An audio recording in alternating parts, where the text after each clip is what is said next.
Guys अगर आपको भी नहीं पता कि डिपॉजिट फॉर्म कैसे भरे, तो इस वीडियो के माध्यम से आप 1 मिनट में डिपॉजिट फॉर्म भरना सीख सकते हैं। तो चलिए वीडियो को स्टार्ट करते हैं। गाइज सबसे पहले आपको डिपॉजिट स्लिप ले लेनी है। उसके बाद आपको लेफ्ट साइड में यहाँ पर आपको सबसे पहले डेट डाल देनी है। तो यहाँ पर जैसे आप तारीख डाल दोगे, यहाँ पर आपको अकाउंट नंबर डालना है। गाइज अब आपको यहाँ पर नाम के आगे नाम लिख देना है, जिसके अकाउंट में आप जमा कर रहे हैं उसका नाम पर नाम लिख देना है।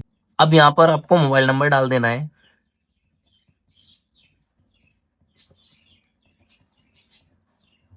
गाइज यहाँ पर आपको लिख देना है 10,000 रुपए। तो जैसे आप यहाँ पर 10,000 रुपए लिख देंगे, उसके नीचे लिख रहा है रुपीज इन वर्ड। यहाँ पर आपको इंग्लिश में या हिंदी में लिख देना है 10,000 रुपए। तो चलिए जल्दी से मैं लिख देता हूँ।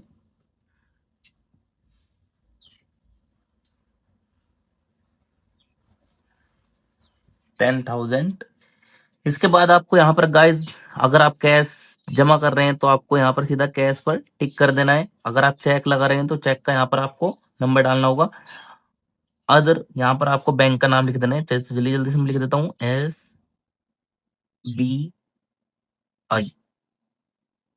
रोहाना। यहाँ पर भी आपको ब्रांच नाम लिख देना है रोहाना।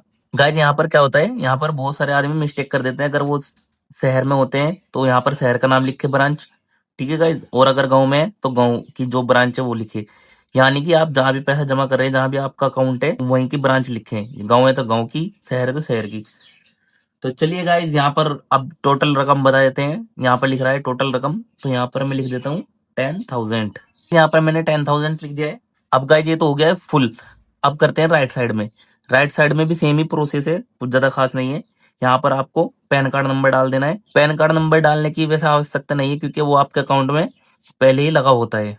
तो सिंपल यहाँ पर अब ये पूछ रहा है कि नगद कैश डिपॉजिट कितने, यानी कि आपके 500 कितने, 200 कितने, 100 के कितने। 500 के नोट जो है वो 20 है, तो मैं यहाँ पर लिख देता हूँ 20। और यहाँ पर लिख देता हूँ 10,000।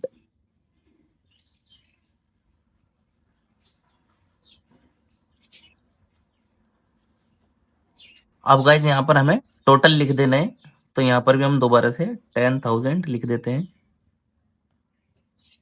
अब सिंपली आपको यहाँ पर अपना अकाउंट नंबर डाल देना है, जो कि पासबुक पे लिखा होता है। तो चलिए मैं डाल देता हूँ।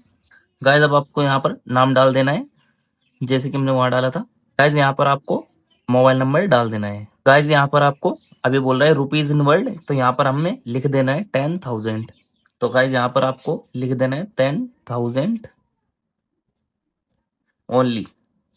यहाँ पर आपको लिख देना है बैंक का नाम। गाइज यहाँ पर आपको अब नीचे की तरफ सिग्नेचर मार देने हैं अपने। तो चलिए मैं कर देता हूँ। बस इतना ही प्रोसेस था। अब आपको ये कैश काउंटर पर जमा कर देना है। वो क्या करेंगे, पूरी डिटेल एक बार चेक करेंगे, और उसके बाद आपको यहाँ से ये यहाँ पर पर्ची फाड़ कर ये वाली आपको दे देंगे और बड़े वाली जमा कर लेंगे। तो गाइस यहाँ पर आपको डेट भी डाल देनी है। बस हो गया। तो देखा कितना आसान था। कुछ इस प्रकार आप भी अपना फॉर्म भर सकते हैं, और दूसरों को फॉर्म भर के भी आप रोला जमा सकते हैं। अगर इस टॉपिक के रिलेटेड आपका कोई भी सवाल है तो आप मुझे कमेंट कर सकते हैं। तो चलिए मिलते हैं किसी और टॉपिक के साथ किसी और वीडियो में। तब तक के लिए टाटा बाय बाय।